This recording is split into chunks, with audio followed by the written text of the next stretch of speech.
नमस्कार दोस्तों, आज हम लेकर आए हैं महान साहित्यकार मुंशी प्रेमचंद की एक बेहद भावुक और दिल को छू लेने वाली कहानी गुल्ली डंडा।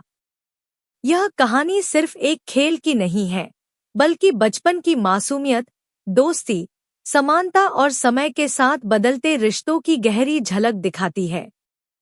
क्या सच में हम बड़े होकर कुछ पा लेते हैं या बहुत कुछ खो देते हैं? आइए चलते हैं बचपन की उन यादों में, जहां न कोई अमीर था न गरीब, बस दोस्ती थी और खुशियां थी। हमारे अंग्रेजी दोस्त माने या न माने, मैं तो यही कहूंगा कि गुल्ली डंडा सब खेलों का राजा है। अब भी कभी लड़कों को गुल्ली डंडा खेलते देखता हूं तो जी लोटपोट हो जाता है कि इनके साथ जाकर खेलने लगूं। न लान की जरूरत, न कोट की, न नेट की, न थापी की। मजे से किसी पेड़ से एक टहनी काट ली, गुल्ली बना ली और दो आदमी भी आ जाए तो खेल शुरू हो गया। विलायती खेलों में सबसे बड़ा ऐब है कि उसके सामान महंगे होते हैं। जब तक कम से कम 1 सैकड़ा न खर्च कीजिए, खिलाड़ियों में शुमार ही नहीं हो पाता। यहाँ गुल्ली डंडा है कि बना हर फिटकरी के चोखा रंग देता है, पर हम अंग्रेजी चीजों के पीछे ऐसे दीवाने हो रहे हैं कि अपनी सभी चीजों से अरुचि हो गई। स्कूलों में हर एक लड़के से 3-4 रुपए सालाना केवल खेलने की फीस ली जाती है। किसी को यह नहीं सूझता कि भारतीय खेल खिलाए जो बिना दाम कौड़ी के खेले जाते हैं। अंग्रेजी खेल उनके लिए हैं जिनके पास धन है। गरीब लड़कों के सिर क्यों यह व्यसन मढ़ते हो? ठीक है, गुल्ली से आंख फूट जाने का भय रहता है, तो क्या क्रिकेट से सिर फूट जाने, तिल्ली फट जाने, टांग टूट जाने का भय नहीं रहता? अगर हमारे माथे में गुल्ली का दाग आज तक बना हुआ है, तो हमारे कई दोस्त ऐसे भी हैं जो थापी को बैसाखी से बदल बैठे। यह अपनी अपनी रुचि है। मुझे गुल्ली ही सब खेलों से अच्छी लगती है और बचपन की मीठी स्मृतियों में गुल्ली ही सबसे मीठी है। वह प्रात काल घर से निकल जाना, वह पेड़ पर चढ़कर टहनियां काटना और गुल्ली डंडे बनाना, वह उत्साह, वह खिलाड़ियों के जमघटे, वह पदना और पदाना, वह लड़ाई झगड़े, वह सरल स्वभाव जिससे छूत छूत अमीर गरीब का बिल्कुल भेद न रहता था, जिसमें अमीराना चोचलों की, प्रदर्शन की, अभिमान की गुंजाइश ही न थी, यह उसी वक्त भूलेगा जब घरवाले बिगड़ रहे हैं, पिताजी चौके पर बैठे वेग से रोटियों पर अपना क्रोध उतार रहे हैं, अम्मा की दौड़ केवल द्वार तक है, लेकिन उनकी विचारधारा में मेरा अंधकारमय भविष्य टूटी हुई नौका की तरह डगमगा रहा है, और मैं हूँ कि पदाने में मस्त हूँ। न नहाने की सुधि है, न खाने की। गुल्ली है तो जरासी, पर उसमें दुनिया भर की मिठाइयों की मिठास और तमाशों का आनंद भरा हुआ है। मेरे हमजोलियों में एक लड़का गया नाम का था। मुझसे 2-3 साल बड़ा होगा। दुबला, बंदरों की सी लंबी लंबी, पतली पतली उंगलियां, बंदरों की सी चपलता, वही झल्लाहट। गुल्ली कैसी ही हो, पर इस तरह लपकता था जैसे छिपकली कीड़ों पर लपकती है। मालूम नहीं उसके माँ बाप थे या नहीं, कहाँ रहता था, क्या खाता था, पर था हमारे गुल्ली क्लब का चैंपियन। जिसकी तरफ वह आ जाए उसकी जीत निश्चित थी। हम सब उसे दूर से आते देख उसका दौड़कर स्वागत करते थे और अपना गोइया बना लेते थे। एक दिन मैं और गया 2 ही खेल रहे थे। वह पदा रहा था, मैं पद रहा था, मगर कुछ विचित्र बात है कि पदाने में हम दिन भर मस्त रह सकते हैं, पदना 1 मिनट का भी अखरता है। मैंने गला छुड़ाने के लिए सब चालें चलीं, जो ऐसे अवसर पर शास्त्र विहित न होने पर भी क्षम्य हैं, लेकिन गया अपना दाव लिए बगैर मेरा पिंड न छोड़ता था। मैं घर की ओर भागा। अनुन्य विनय का कोई असर न हुआ था। गया ने मुझे दौड़कर पकड़ लिया और डंडा तानकर बोला, मेरा दाव देकर जाओ। पदाया तो बड़े बहादुर बनके पदने के बेर क्यों भागे जाते हो? तुम दिन भर पदाओ तो मैं दिन भर पदता रहूं? हाँ, तुम्हें दिन भर पदना पड़ेगा। न खाने जाओ, न पीने जाऊं? हाँ, मेरा दाव दिए बिना कहीं नहीं जा सकते। मैं तुम्हारा गुलाम हूं? हाँ, मेरे गुलाम हो। मैं घर जाता हूं, देखो मेरा क्या कर लेते हो। घर कैसे जाओगे, कोई दिल्लगी है। दाव दिया है, दाव लेंगे। अच्छा, कल मैंने अमरूद खिलाया था, वह लौटा दो। वह तो पेट में चला गया, निकालो पेट से। तुमने क्यों खाया मेरा अमरूद? अमरूद तुमने दिया, तब मैंने खाया। मैं तुमसे मांगने न गया था। जब तक मेरा अमरूद न दोगे, मैं दाव न दूंगा। मैं समझता था, न्याय मेरी ओर है। आखिर मैंने किसी स्वार्थ से ही उसे अमरूद खिलाया होगा। कौन नी स्वार्थ किसी के साथ सलूक करता है। भिक्षा तक तो स्वार्थ के लिए देते हैं। जब गया ने अमरूद खाया, तो फिर उसे मुझसे दाव लेने का क्या अधिकार है? रिश्वत देकर तो लोग खून पचा जाते हैं। यह मेरा अमरूद यूं ही हजम कर जाएगा? अमरूद पैसे के 5 वाले थे, जो गया के बाप को भी नसीब न होंगे। यह सरासर अन्याय था। गया ने मुझे अपनी ओर खींचते हुए कहा, मेरा दाव देकर जाओ। अमरूद समरूद मैं नहीं जानता। मुझे न्याय का बल था। वह अन्याय पर डटा हुआ था।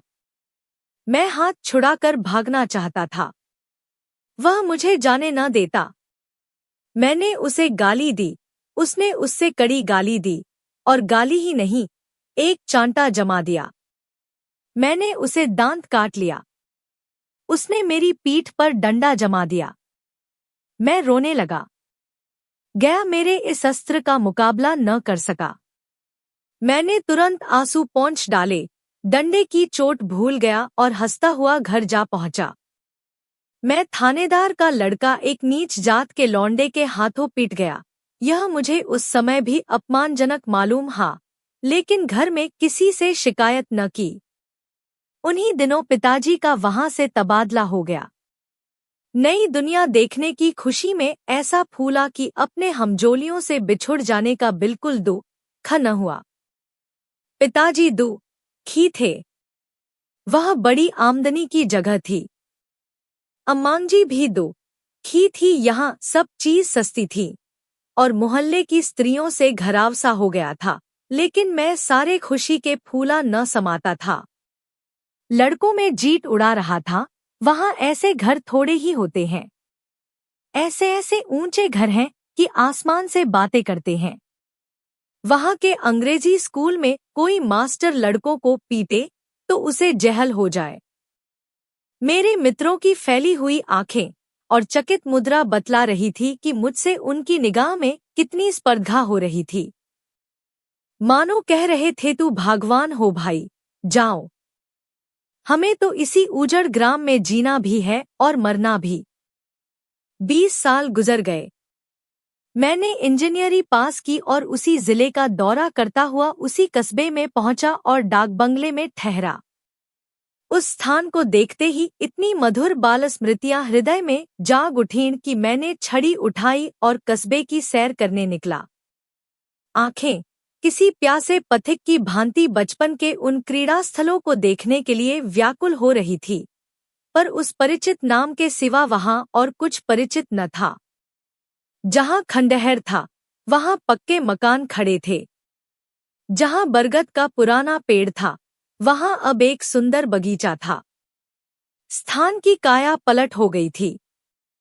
अगर उसके नाम और स्थिति का ज्ञान न होता, तो मैं उसे पहचान भी न सकता। बचपन की संचित और अमर स्मृतियां बाहें खोले अपने उन पुराने मित्रों से गले मिलने को अधीर हो रही थी, मगर वह दुनिया बदल गई थी। ऐसा जी होता था कि उस धरती से लिपटकर रोऊं और कहूं, तुम मुझे भूल गई। मैं तो अब भी तुम्हारा वही रूप देखना चाहता हूं। सहसा एक खुली जगह में मैंने 2-3 लड़कों को गुल्ली डंडा खेलते देखा। एक क्षण के लिए मैं अपने को बिल्कुल भूल गया। भूल गया कि मैं एक ऊंचा अफसर हूँ, साहबी ठाठ में, रौब और अधिकार के आवरण में। जाकर एक लड़के से पूछा, क्यों बेटे, यहाँ कोई गया नाम का आदमी रहता है? एक लड़के ने गुल्ली डंडा समेटकर सहमे हुए स्वर में कहा, कौन गया? गया चमार? मैंने यूं ही कहा, हाँ हाँ वही। गया नाम का कोई आदमी है तो? शायद वही हो। हाँ, है तो। जरा उसे बुला सकते हो? लड़का दौड़ता हुआ गया और एक क्षण में एक 5 हाथ के काले देव को साथ लिए आता दिखाई दिया। मैं दूर से ही पहचान गया। उसकी ओर लपकना चाहता था कि उसके गले लिपट जाऊं, पर कुछ सोचकर रह गया। बोला, खो गया, मुझे पहचानते हो? गया ने झुककर सलाम किया, हाँ मालिक, भला पहचानूंगा क्यों नहीं। आप मजे में हो? बहुत मजे में। तुम अपनी कहो। डिप्टी साहब का साइस हूं। मतई, मोहन, दुर्गा सब कहाँ हैं? कुछ खबर है? मतई तो मर गया, दुर्गा और मोहन दोनों डाकिया हो गए हैं। आप? मैं तो जिले का इंजीनियर हूं। सरकार तो पहले ही बड़े ज़हीन थे। अब कभी गुल्ली डंडा खेलते हो? गया ने मेरी ओर प्रश्नभरी आंखों से देखा। अब गुल्ली डंडा क्या खेलूंगा सरकार, अब तो धंधे से छुट्टी नहीं मिलती। आओ, आज हम तुम खेलें। तुम पदाना, हम पदेंगे। तुम्हारा एक दाव हमारे ऊपर है, वह आज ले लो। गया बड़ी मुश्किल से राजी हुआ। वह ठहरा टके का मजदूर, मैं एक बड़ा अफसर। हमारा और उसका क्या जोड़? बेचारा झेंप रहा था, लेकिन मुझे भी कुछ कम झेंप न थी। इसलिए नहीं कि मैं गया के साथ खेलने जा रहा था, बल्कि इसलिए कि लोग इस खेल को अजूबा समझकर इसका तमाशा बना लेंगे और अच्छी खासी भीड़ लग जाएगी। उस भीड़ में वह आनंद कहाँ रहेगा? पर खेले बगैर तो रहा नहीं जाता।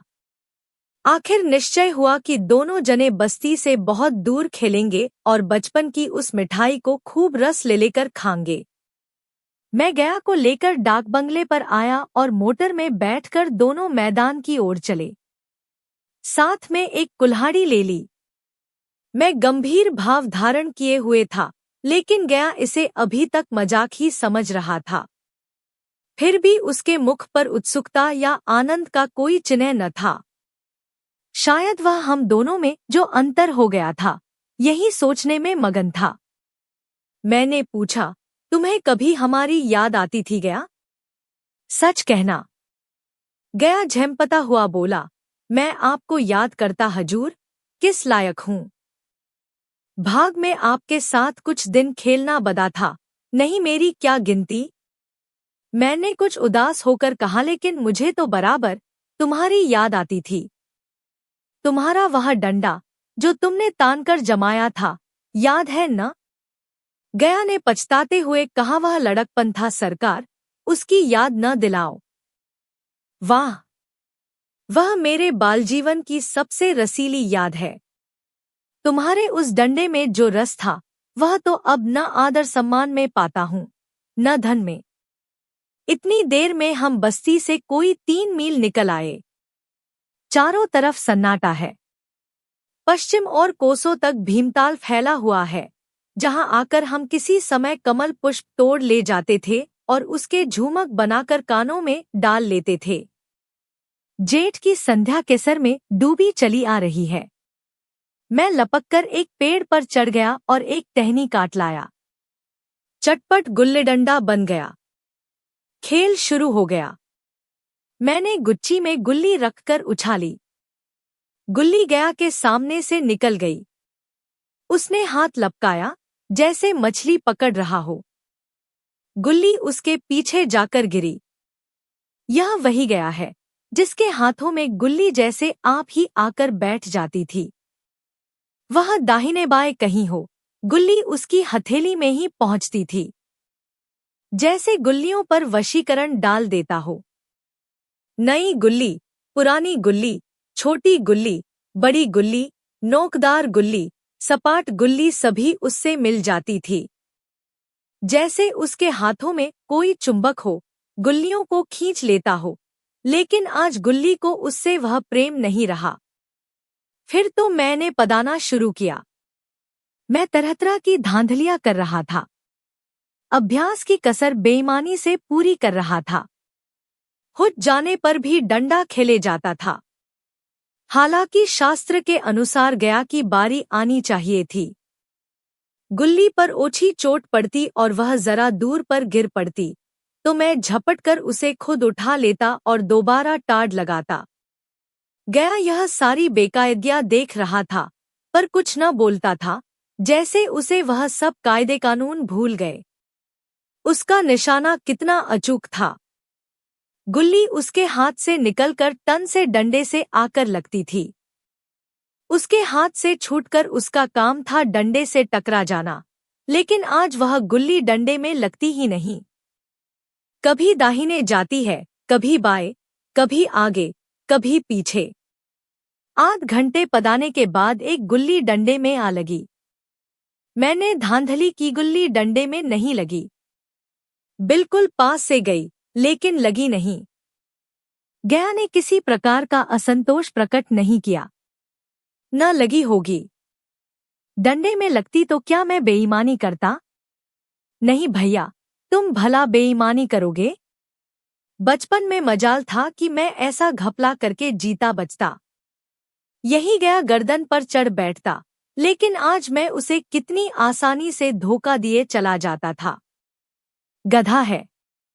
सारी बातें भूल गया। सहसा गुल्ली फिर डंडे से लगी और इतनी जोर से लगी जैसे बंदूक छूटी हो। इस प्रमाण के सामने अब किसी तरह की धांधली करने का साहस मुझे इस वक्त भी न हो सका, लेकिन क्यों न एक बार सबको झूठ बताने की चेष्टा करूं? मेरा हरज की क्या है? मान गया तो वाह वाह, नहीं दो चार हाथ पदना ही तो पड़ेगा। अंधेरा का बहाना करके जल्दी से छुड़ा लूंगा। फिर कौन दाव देने आता है? गया ने विजय के उल्लास में कहा लग गई, लग गई। तन से बोली। मैंने अनजान बनने की चेष्टा करके कहा, तुमने लगते देखा? मैंने तो नहीं देखा। तन से बोली है सरकार। और जो किसी ईंट से टकरा गई हो? मेरे मुख से यह वाक्य उस समय कैसे निकला, इसका मुझे खुद आश्चर्य है। इस सत्य को झुठलाना वैसा ही था जैसे दिन को रात बताना। हम दोनों ने गुल्ली को डंडे में जोर से लगते देखा था, लेकिन गया ने मेरा कथन स्वीकार कर लिया। हाँ, किसी ईंट में ही लगी होगी। डंडे में लगती तो इतनी आवाज न आती। मैंने फिर पदाना शुरू कर दिया, लेकिन इतनी प्रत्यक्ष धांधली कर लेने के बाद गया की सरलता पर मुझे दया आने लगी। इसीलिए जब तीसरी बार गुल्ली डंडे में लगी तो मैंने बड़ी उदारता से दाव देना तय कर लिया। गया ने कहा, अब तो अंधेरा हो गया है भैया, कल पर रखो। मैंने सोचा, कल बहुत सा समय होगा, यह न जाने कितनी देर पदाए, इसलिए इसी वक्त मामला साफ कर लेना अच्छा होगा। नहीं, नहीं, अभी बहुत उजाला है। तुम अपना दाव ले लो। गुल्ली सूझेगी नहीं। कुछ परवाह नहीं। गया ने पदाना शुरू किया, पर उसे अब बिल्कुल अभ्यास न था। उसने 2 बार टांड लगाने का इरादा किया, पर दोनों ही बार हुज गया। 1 मिनट से कम में वह दांव खो बैठा। मैंने अपनी हृदय की विशालता का परिचय दिया। एक दाव और खेल लो। तुम तो पहले ही हाथ में हुज गए। नहीं भैया, अब अंधेरा हो गया। तुम्हारा अभ्यास छूट गया। कभी खेलते नहीं? खेलने का समय कहाँ मिलता है भैया। हम दोनों मोटर पर जा बैठे और चिराग जलते जलते पड़ाव पर पहुंच गए। गया चलते चलते बोला, कल यहाँ गुल्ली डंडा होगा। सभी पुराने खिलाड़ी खेलेंगे। तुम भी आओगे? जब तुम्हें फुर्सत हो तभी खिलाड़ियों को बुलाऊं। मैंने शाम का समय दिया और दूसरे दिन मैच देखने गया। कोई 10-10 आदमियों की मंडली थी। कई मेरे लड़कपन के साथी निकले। अधिकांश युवक थे जिन्हें मैं पहचान न सका। खेल शुरू हुआ। मैं मोटर पर बैठा बैठा तमाशा देखने लगा। आज गया का खेल, उसका नैपुण्य देखकर मैं चकित हो गया। टाँड़ लगाता तो गुल्ली आसमान से बातें करती। कल की सी वह झिझक, वह हिचकिचाहट, वह बेदिली आज न थी। लड़कपन में जो बात थी, आज उसने प्रौढ़ता प्राप्त कर ली थी। कहीं कल इसने मुझे इस तरह पदाया होता तो मैं जरूर रोने लगता। उसके डंडे की चोट खाकर गुल्ली 200 गज की खबर लाती थी। पदने वालों में एक युवक ने कुछ धांधली की। उसने अपने विचार में गुल्ली लपक ली थी। गया का कहना था गुल्ली जमीन में लगकर उछली थी। इस पर दोनों में ताल ठोकने की नौबत आई है। युवक दब गया। गया का तमतमाया हुआ चेहरा देखकर डर गया। अगर वह दब न जाता तो जरूर मारपीट हो जाती। मैं खेल में न था, पर दूसरों के इस खेल में मुझे वही लड़कपन का आनंद आ रहा था जब हम सब कुछ भूलकर खेल में मस्त हो जाते थे। अब मुझे मालूम हुआ कि कल गया ने मेरे साथ खेला नहीं, केवल खेलने का बहाना किया। उसने मुझे दया का पात्र समझा। मैंने धांधली की, बेईमानी की, पर उसे जरा भी क्रोध न आया। इसलिए कि वह खेल न रहा था, मुझे खेला रहा था, मेरा मन रख रहा था। वह मुझे पदाकर मेरा कचूमर नहीं निकालना चाहता था। मैं अब अफसर हूँ। यह अफसरी मेरे और उसके बीच में दीवार बन गई है। मैं अब उसका लिहाज पा सकता हूँ, अदब पा सकता हूँ, साहचर्य नहीं पा सकता। लड़कपन था, तब मैं उसका समकक्ष था। यह पद पाकर अब मैं केवल उसकी दया योग्य हूँ। वह मुझे अपना जोड़ नहीं समझता। वह बड़ा हो गया है, मैं छोटा हो गया हूँ। तो दोस्तों, यह थी मुंशी प्रेमचंद की दिल छू लेने वाली कहानी गुल्ली डंडा। यह कहानी हमें सिखाती है कि असली खुशी और सच्चे रिश्ते पद, पैसे या रुतबे से नहीं, बल्कि दिल से जुड़े होते हैं। कभी कभी हम जिंदगी में आगे बढ़ते बढ़ते उन चीजों को पीछे छोड़ देते हैं जो वास्तव में सबसे ज्यादा मायने रखती थी। अगर आपको यह कहानी पसंद आई हो तो वीडियो को लाइक करें, चैनल को सब्सक्राइब करें और अपने दोस्तों के साथ जरूर शेयर करें। आपकी पसंदीदा कहानियां कौन सी हैं? हमें कमेंट में जरूर बताएं। धन्यवाद। फिर मिलेंगे एक नई कहानी के साथ।